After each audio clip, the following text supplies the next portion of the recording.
Hi, everyone. Like Rachel said, I'm Beth Lewis. I'm director of Sabre Schools Arizona. I was a teacher in Arizona for 12 years, parent of two lovely public school kids. And yeah, I'm really excited for this presentation because I, 6 years ago, didn't really know what a citizen lobbyist was and was terrified about all of it. And so I think this journey is just the most amazing thing we can all do. And I've met many of you along the way on my journey to be a citizen lobbyist. Kathy?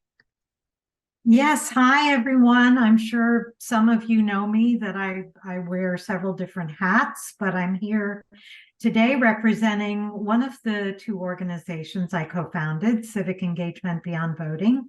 Our entire mission is to engage people with their state and local government.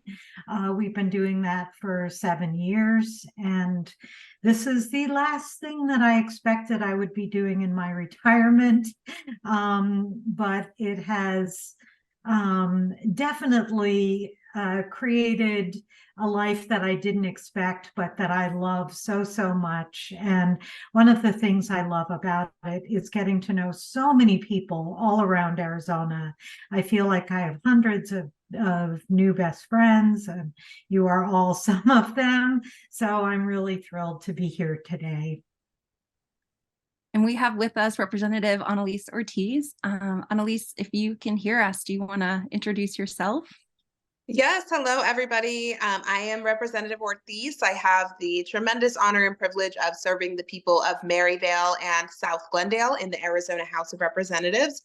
Thank you so much to Save Our Schools for inviting me to be here with this group of folks today.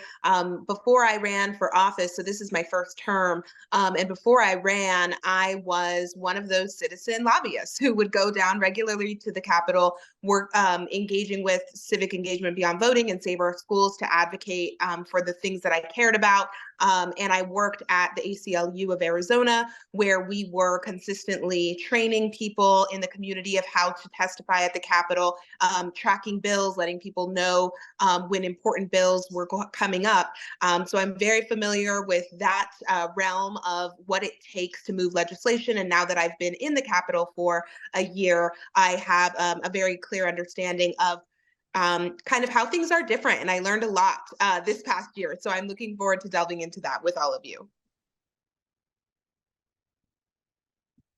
Awesome. All right. So you've all been seeing the goals up on the screen, but basically, we want to inform and engage.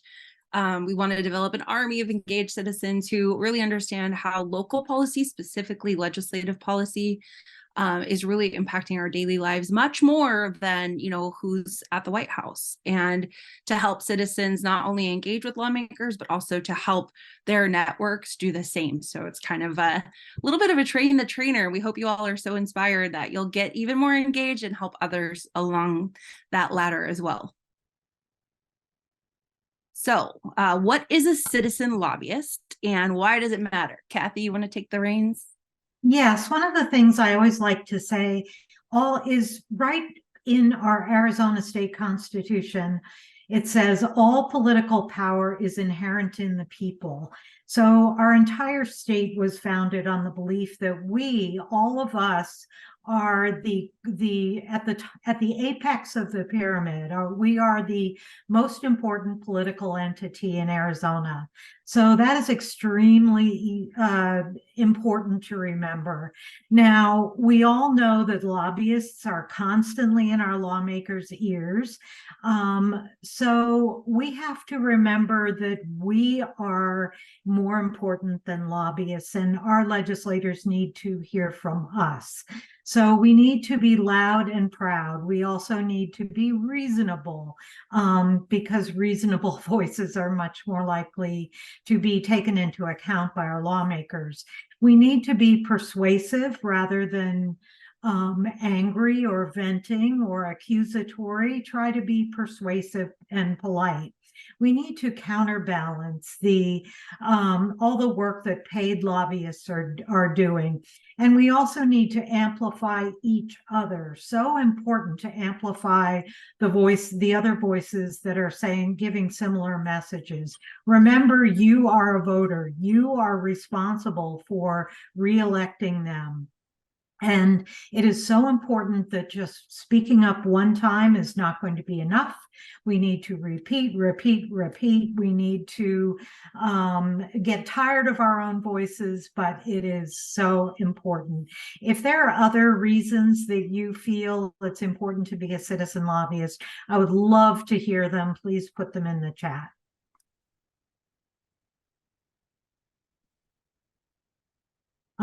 This is our tool belt. It is so important to remember that all the tools that we have are worth using. They layer on top of each other, sort of like an ice cream sundae. So it may be that you're attracted to one tool or another, but remember there are lots of other tools at our disposal. So when we think of citizen lobbyists, it may look like this. Beth, over to you. Sorry, I jumped on your slide. Oh, no, you're great. Yeah, so we've all seen the power of protest, the power of mass movements to get down to the Capitol and really make our voices heard. And many of us have been part of this, and it's really exciting. But we also know that this type of movement is hard to endure every single day, right? You can't have a march to the Capitol every single day. And so this presentation, if you want to go to the next slide, is about the maybe less exciting stuff that really is day to day, that matters in a lot of ways even more and builds that power to get to the point where protest can really matter. So, citizen lobbying also looks like writing an email to your lawmaker, calling your lawmaker, writing a letter to the editor, using RTS, being amazing like Lita, and testifying at the Capitol, writing postcards. All of those tools are really important. It's also important to know that social media is a very important tool. This is another way that you can lobby to your lawmakers. And this is also another way you can amplify what other people are saying. So if you haven't seen the Tennessee Holler guy testifying, go find it on the social media of your choice. It is really very, very moving to have an ordinary citizen, a dad, stand up at a school board meeting and tell his truth. That is so, so important.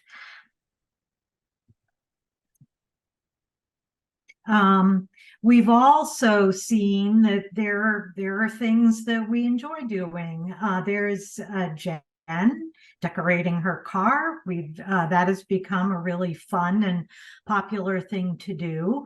You can write letters to the editor, and then you can amplify those letters to the editor or op-eds. Those are some really great ways to make a difference. Click again, Rachel. I love this sort of social media post because of the two names, McFluffy and McDoozy, but they are engaging in a very lively debate about vouchers. Putting a good comment in attached to somebody else's post can be a really great way to reach people who need that additional voice to persuade. So I really love that example. And those of you who know me know that Stacey Abrams is definitely one of my heroes of all time. And I particularly love this quote. I've had it above my desk for years. It's not enough to just be angry about what they do wrong. It's about trying to make it right. Part of what the other side depends on is that we get so overwhelmed and so tired that we just stop. I took a nap. I'm good. So this is an endurance test, and we cannot afford to lose it. All right. So before we jump in to talk about some of these tools and best ways to contact lawmakers, we thought maybe we could hear from Representative Ortiz about the power of hearing from constituents, whether that's down at the Capitol or in the community. Yes, absolutely. So it was really eye-opening for me this year to see what it's like to be a lawmaker who's being lobbied by the people, as I so often had been the one doing the lobbying and the protesting and the calling and writing. And so there were a lot of things I learned about how to be the most effective and strategic. When we talked earlier about the postcard writing, I think it's just human nature, right? There's science and evidence behind a handwritten letter is far more likely to actually get eyeballs on it than something electronic. So I most definitely have received handwritten letters from folks that really I stop and read, and knowing that they took the time to write really goes a long way and says a lot. In terms of phone calls, I do not answer my phone, so I have an assistant, and she will let me know when my phone is kind of going off the hook, but it's entirely at her discretion. I could let her know to flag every single call for me, but as you can imagine, as much as us who are on the good side of the fight are learning how to contact our lawmakers, so are those who think that our elections are stolen, or who think that there are conspiracies to that cartel Hobbs, all of these things that are out there that are just very bizarre and off the rockers. So when we get calls like that, my assistant usually filters those out, and she'll listen, but she won't pass on to me that somebody says that Katie Hobbs is from the cartel and I need to investigate her, right? So I think that goes back to a strategic messaging, right? We always want to make sure when we're contacting lawmakers that we know the facts are on our side, right? When it comes to public education or many of the other issues that you all care about, you have the data and the facts and maybe your own personal story of an experience you've had that is so much more powerful than yelling at a lawmaker, or calling them names, or citing conspiracy theories.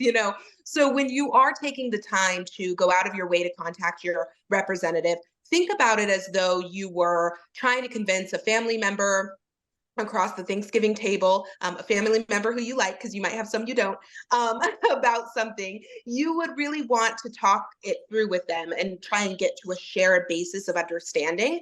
And no matter what our personal view might be about that particular elected official, if we want to move the ball, if we want to move the needle, we need to be using those talking points that we think will resonate with them. We need to be respectful and strategic in the way we're communicating that message. So that would just be a little bit of what I learned this year and what I think could be helpful for you.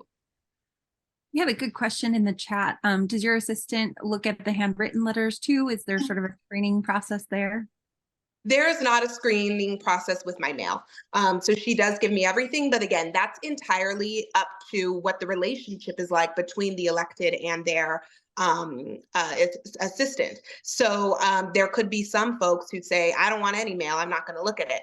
But I care about that a lot. And so I think that also shows why it is important to use multiple methods. If you can handwrite a letter and call and send an email, you're going to get through to them one way or another. So I would encourage the multiple methods. I think it's helpful. Yeah. And we know, like you said, the other side of things in many issues is really actively mobilizing right now. Is there ever a time when you feel like you or other lawmakers aren't hearing enough from our pro public education folks, or our side, if you will, like people who align with our values? Yes, and I think part of that reason is because we have a Democratic governor now, right? So before, we had to fight with everything we had to try and stop some of these horrific bills that we saw. But how I like to think of it now that we do have a Democratic governor is that the Republicans are still using the committee hearings and everything as a messaging tool.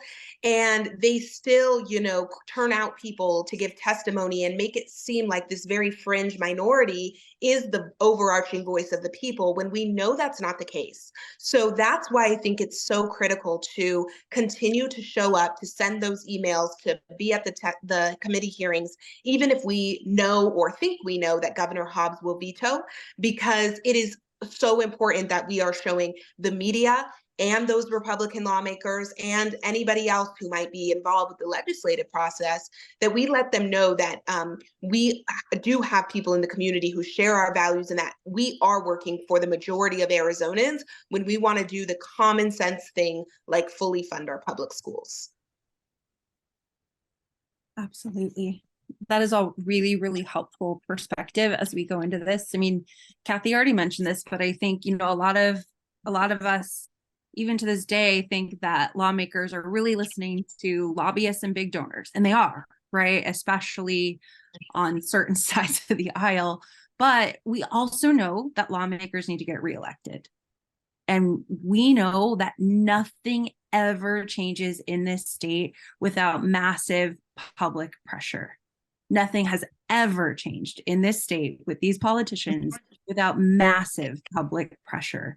And so, you know, when we really build that massive campaign against something or for something, we really can move the needle and change how a lawmaker votes over time and with persistence, right? And I know sometimes it's very frustrating because the thought is, well, I made my phone call, I did my email, I wrote my handwritten letter, and the lawmaker voted that way anyway. But things can change. I mean, the deciding vote on vouchers, Joel John, he has come out now publicly and has said that he absolutely regrets his vote. If he could go back and vote again, he would roll the program back. He would never do that vote again. And like, those changes sometimes come too late, but it really matters, and it builds. And we can change that over time if we show lawmakers that actually the public doesn't like unfettered vouchers, or actually the public does want common sense gun laws, right? Like, there are so many things that fit in that window that the public actually really wants, and we need lawmakers to line up with, but they have to hear from us. So that one visit, that one phone call, that one letter, we're getting some really good questions in the chat about kind of how to do these. So we will definitely dive in. One of the things I noticed in Arizona is that citizen lobbying, hold on, Rachel, can you go back a little bit? Citizen lobbying has gotten much quieter. And I think Rep. Ortiz has a fantastic reason why, that we elected Governor Hobbs, but we have to raise our voices, and we have to raise them louder, and we have to teach our friends how to do it. Because in Texas, which is a very red state, they just rejected vouchers. They just looked at Arizona and said, no, we are not doing that. And their Republicans and Democrats lined up together and voted no. And you can see, Rachel, can you kind of click through? Sorry. You can see that was the effort of, you know, massive letters to the editor, calling, showing up to the Capitol, and they voted no. And then you see in Georgia, people sitting at the Capitol, and, you know, all of their efforts, they were at the Capitol day after day, and there were youth that were there were students that were there organizing. I've met some of them. They're incredible. And it was a multi-generational movement, and they stopped vouchers. And you can see Georgia House GOP members broke their ranks. So this is possible, but it takes massive public pressure. Mm-hmm.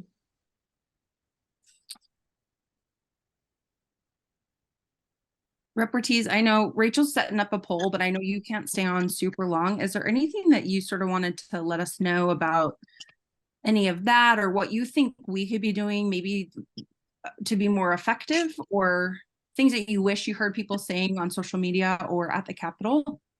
Yeah, so, and I do have about 10 minutes. I'm so sorry to everybody. I can't stay longer. I'm with my family in New Mexico for Thanksgiving, but a couple things. So on this slide, the social media. So social media is so intimate, right? And you can either be that person that a lawmaker is going to block or mute, which many of my thin-skinned colleagues definitely block people, which is wrong, especially if you're their constituent. But it is effective, I think, to be commenting on social media. I know a lot of legislators who have told me that they are most sensitive to what's being said on social media. And that's because you work so hard to have this very clear brand of who you are as a candidate and a legislator.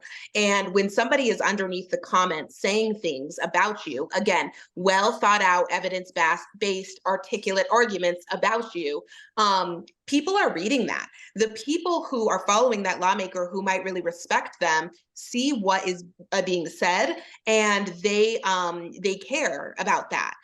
So I do think that social media is effective, and that might be an unpopular opinion. It's not the only way, but it is an important method.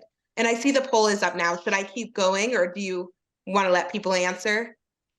I mean, keep sharing as people. We only have Okay. about 25% of people, so. Okay, so the other point I would want to stress is that it is very, very important that you tell the person you're contacting that you are their constituent, if you are, right? That's so important for so many reasons, but I think the biggest thing is we are just so inundated. We get emails, calls from people all across the state about all kinds of issues. And when somebody is a constituent, I absolutely prioritize that, because that's my job, right? I was elected to represent the 225,000 people in my district, and there's only 2 of us that are assigned to that district. So I almost certainly prioritize my constituents. So that's very, very important. Now, if you have targets, say you're targeting JD Mesner because he's chair of the education committee, it's still okay for you to reach out and to say something. But you should also be thinking in your mind, who do I know that lives in Chandler? Do I know any educators? Does my cousin, my mom live over there? And would they be willing to take a moment out of their day to send an email? And so kind of utilizing your own networks on the ground to make sure that your outreach is targeted will take you a very long way. I love that. And then I do just have a third thing. Sorry, I'm like looking at the list. I just thought of something else about attending a committee meeting, right? I know a lot of people get very nervous to testify at a committee hearing or to even have a one-on-one with your lawmaker. But one of the most important things, and one of the things that really made me run for office, is that my colleagues at the Capitol are not smart. They are not smart people. You know more than them than they do. So please remember, anytime that you walk into a lawmaker's office, that you are the expert, right? I can't possibly be the expert on public education because I am not a teacher, nor do I have children currently in school. You are the expert. And there are many things that you know that me and my colleagues may have never even thought of. And without your voice, that perspective is not going to be heard. So please don't be intimidated or nervous about talking to an elected, because it's a citizens legislature. We are there to represent you. We are part of the community. Just because we have a title in front of our name really means nothing in the grand scheme of things, when you are the ones who hold the power, who hold the knowledge and the expertise, and who ultimately are responsible for whether or not we keep our seats. I'm so glad you added all of that. And I wish that more lawmakers were as accessible and brilliant and wonderful and community based as you are. But that's why we keep recruiting the best candidates and we keep working at it. That's right. Yeah. I don't know if everybody else can see the results of the poll. I don't know how there. So it looks like about 2/3 of the folks are comfortable at that kind of level 1 and 2, sharing on social media, which is fantastic. Using a request to speak, really high percentage. Level 3 and 4, so more than half, which is fantastic. I love that. We have really easy call to actions to use during legislative session, and we'll be sharing those with you all. And then level 5 and 6, that's that last level, which is really scary sometimes, but I think we're passionate about helping people get to that level, and glad to hold hands and help people sign up for all of those things. So Kathy's going to do a little dive into how we even figure out who our lawmakers are, I know there's some folks that are really new to us. Yeah, and one thing I want to add on the previous slide is that sometimes lawmakers have a meeting that is, just sort of a community meeting, a coffee or, just drop by. And I have done that quite a few times. It can be a lot less intimidating than going to the Capitol and, sitting in their office. But it's a great way for them to get to know you and for you to get to know them and to open up that line of communication. So highly recommended. So who represents you at the Arizona State Capitol? Now, when I started this work, I had no idea. I didn't know what district I was in. I didn't know what congressional district. I knew nothing. So this was the very first thing I did is I went and searched out who represents me at the state capitol. You can keep in mind there are 30 senators. There's one representing each legislative district. There's 60 representatives, 2 representing each legislative district. So the first thing you need to know is what district are you in, which is the very first thing that I had to look up. Next slide, Rachel. So you can scan this QR code, or you can use the bit.ly that's on the screen there. Remember, we went through redistricting a couple of years ago. So if you looked it up a few years ago, you will want to know again. So look up your new legislative district, and then you can go to the state legislature's website and look up who your representative is. Next slide. So as I said, there are 60 seats in the House of Representatives and 30 seats in the Senate. And one thing that surprises a lot of people, both in the state and out of the state, is how very, very closely divided our legislature is. So we are divided literally in the House of Representatives, 31 Republican, 29 Democratic. It would take one more seat to tie the House, 2 more seats to move the power over to the Democratic side. And the exact same situation is true in the Senate. There are 16 Republicans, 14 Democrats, and 1 more seat to tie, 2 more seats to change the power structure. And that would make an enormous difference in terms of what gets through, who is leading the committees, because it's the majority party. They establish the agenda, all the agendas of the committees, the makeups of the committees. They're the majority in all the committees. They chair all the committees. So holding the majority in the legislature is unbelievably important, and we are very, very closely divided. Next slide.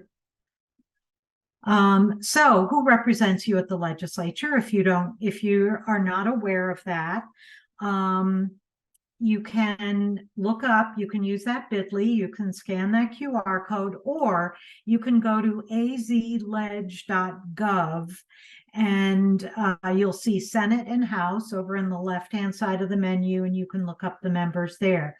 Now, I'm going to ask you to do something right now. If you have your phone, grab your phone. This is extremely important, and it will make your activism going forward so much easier. Because one of the other things I did when I first started becoming active is I took my phone, I put my representatives in them with their phone number, with their email address. And I also, as a pro tip, I used a keyword. So, if your mind blanks out, I have a senior moment or a junior moment like I do, and you can't remember your lawmaker's name, I just put a name, like a keyword called like rep, R-E-P.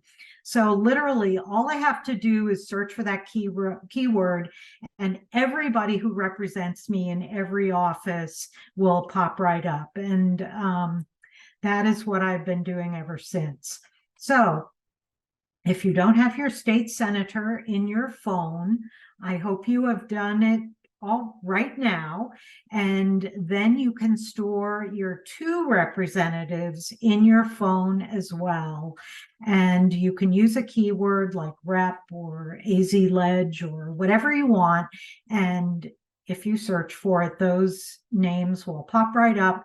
And whenever we do a call to action, like call your rep, call your senator, it's right there. Hope everyone's Did my done. homework, Kathy. I already had two, but I didn't have Senator Mesnard in there. And, you know, I see some comments in the chat, and I think I really want to underscore that it doesn't matter how far left or how far right your lawmakers are, they need to hear from you, because they will never hear or feel that overwhelming public pressure if they're not reached out to. So somebody as extreme as an insurrectionist like Anthony Kern should still get that phone call. He needs to know that his people don't, you know, like vouchers or prioritize water or whatever your issues are. And then same goes even for, you know, our tried and true, even for Rep Ortiz, like she wants to hear, because at the end of the day, there may be budget negotiations where, you know, the political capital is on, I only get to focus on 2 or 3 of the 16 issues I really care about as a representative. And I want to know what my community cares about. Where should I put my priorities? Because, I mean, that's kind of how it goes down, right? Yeah. And you never know, right? Especially in a divided government right now, there are oftentimes that there are, you know, negotiating things that go on at the Capitol, and you never know where somebody is going to be, regardless of if they're a D or an R, especially with that small gap, only 2 people making the difference in terms of whether we have the majority or not. So please, even if you have a Democratic representative and that's where you lean, please continue to reach out to us, because we do need to hear from everybody. And we need to know if there's a certain issue that is very contentious in the community that maybe we haven't thought about because we weren't on the committee where the bill was heard, or maybe because we're too focused on a different issue. We need those phone calls.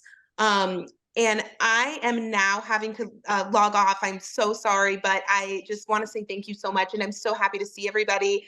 So many familiar faces on the call. And I look forward to seeing you in January when you will be trained up to be level 5 and level 6 citizen lobbyist. So thank you for having me. Thank you so much. Travel safe. We'll see you soon. Thank you. Bye-bye. All right. Well, I mean, Rep Ortiz said all of this earlier. I'm not going to repeat too much of it, but I think the most important thing to understand is that sometimes the people in the office, like, they don't really necessarily have an opinion. They're not going to fight you. They're simply going to tally your story or your position and move on. And they're used to getting so many calls. I used to get really nervous. I don't know. It was new for me. Even 6-7 years ago, I was like, oh my gosh, like, you know, at the time, I think I was calling Senator Flake's office, and I was just like, oh my gosh, somebody's going to yell at me and this isn't going to go well. And I exercised that muscle. I would write down everything I wanted to say, because I thought I would get so nervous that I would get mixed up and say the wrong thing. And I've moved on from that, but I think that that's a really good place to start. If you type it up and you just read from a script, you're just really making your position known. And be polite. Clearly state your position and stick to one topic per call. So even though you may have a lot of issues that you care about or bills that you oppose, I would definitely recommend sticking to one issue or one bill per call. Next slide. So we have a little script just so you can hear an example. So I might say, you know, the assistant picks up, you know, Representative Ortiz's office. Hi, my name's Beth. I live in, and you could say, you know, Tolleson or LD22. I'm an educator and a parent. I want to thank Representative Ortiz for supporting public schools. I'm really concerned about Bill 1165 because I really worry that will water down the teaching profession. And, you know, I hope that Representative Ortiz will oppose it. And they'll say, okay, thank you very much. And then the call will be over. So it really is as simple as that. And that's the same for an email as well.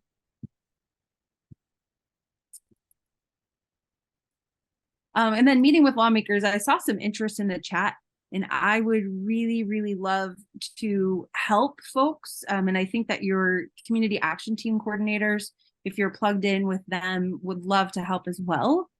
Meeting with lawmakers can be really rewarding, and I think it's really important for people on all sides of the aisle to really hear and see you face to face, see you as a human. definitely bring a friend. It can be a little scary one-on-one. So bring a friend, bring a kid, bring a friendly face, and yeah, or bring one of us.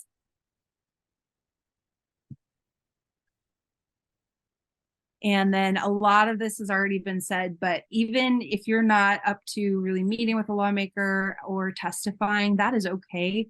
Just sitting there in a shirt that states your position and finding that community with others. That's where I met a lot of my best friends in the world, where it was at committee meetings or in the gallery. I mean, I remember seeing Kathy over and over and saying, gosh, who is that woman with the beautiful hair? I have got to go meet her. And finally got up the courage, because she seemed like she really knew what she was about. Like, she had her tablet, she was taking notes, she had the Ledge website up. I felt so behind, and I finally introduced myself, and here we are. So it's really important. We are pretty good about putting up on social media only when it's really, really important and when your support is most needed. So we try to kind of temper it. So if we do ask you to come down to the Capitol, know that there is like a real bill that really needs support or opposition. And if you want to testify, we are here to help.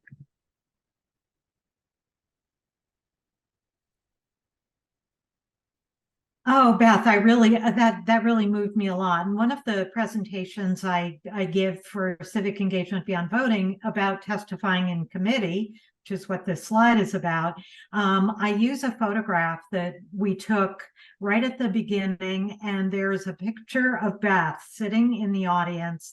And I always look at that and say, I did not know Beth. I had no idea who she was at that time, but we were sitting in the same committee meeting. And it was when the ESA voucher bill was brought up for the first time back in 2017. So I totally agree. You meet some of your best friends down there at the legislature, just sitting and watching what's going on. So the first time I spoke in a committee meeting, I was shaking like a leaf. Frankly, I'm still not that good at it, but I do it a lot more readily now. I always write down everything I'm going to say, and I always try to follow some of the best practices.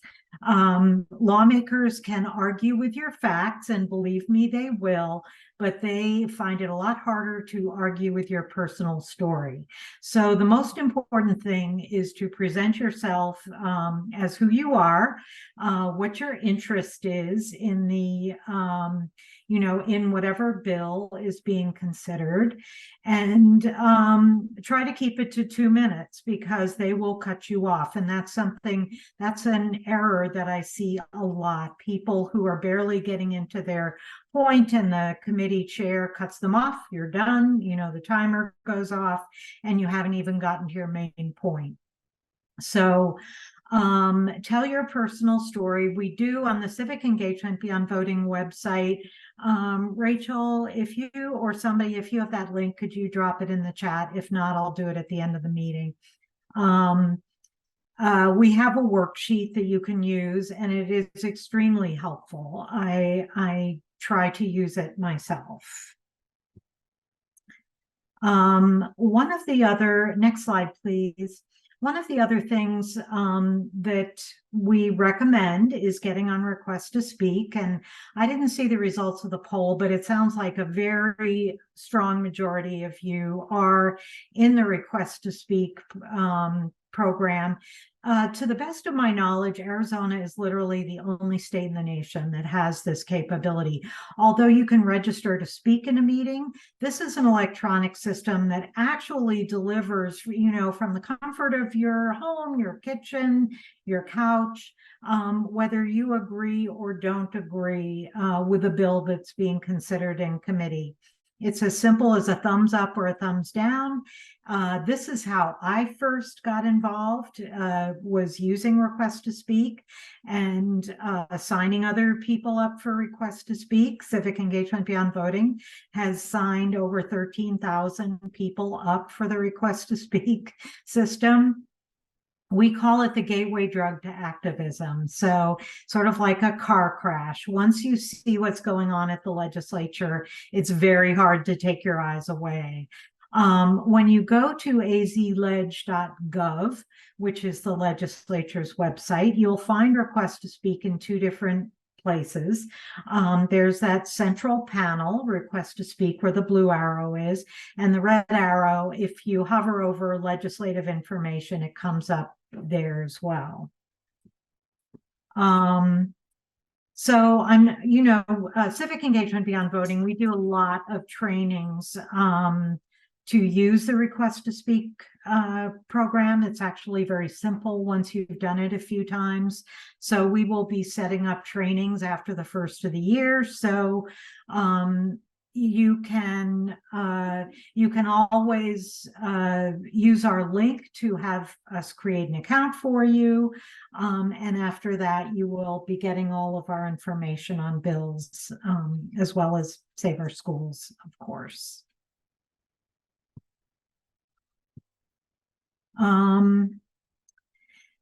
Next slide, please. So one of the things you're doing by using your voice is shifting the opinion of others. And it has been shown that if you speak up, you empower other people to speak up along with you. And, one of the major points that we have obviously been making throughout this is it takes a lot of voices, it takes a lot of persistence. And one of the things too that we pay attention to is, what is the Overton window? Where is public opinion falling on a scale of, on one side, unthinkable, and on the other side, unthinkable? And right there in the middle is what is popular and what is actually going to become enacted in policy. Now, if you click one more time, another way, Rachel, another way to look at the Overton window is when you look at shifting public opinion. And one of the most amazing examples of that is legalizing same-sex marriage, which shifted very, very quickly in public opinion. So that Overton window, because of public opinion, because people used their voices and came out and expressed their point of view, that window shifted, and it shifted very quickly. So that is what we are trying to do. We are shifting public opinion. And yet another way to do that is by writing letters to the editor. And you may think that is a very archaic way to be making your opinion heard. But people tend to trust their local newspaper. You're actually reaching a very large audience between the print edition and the online edition.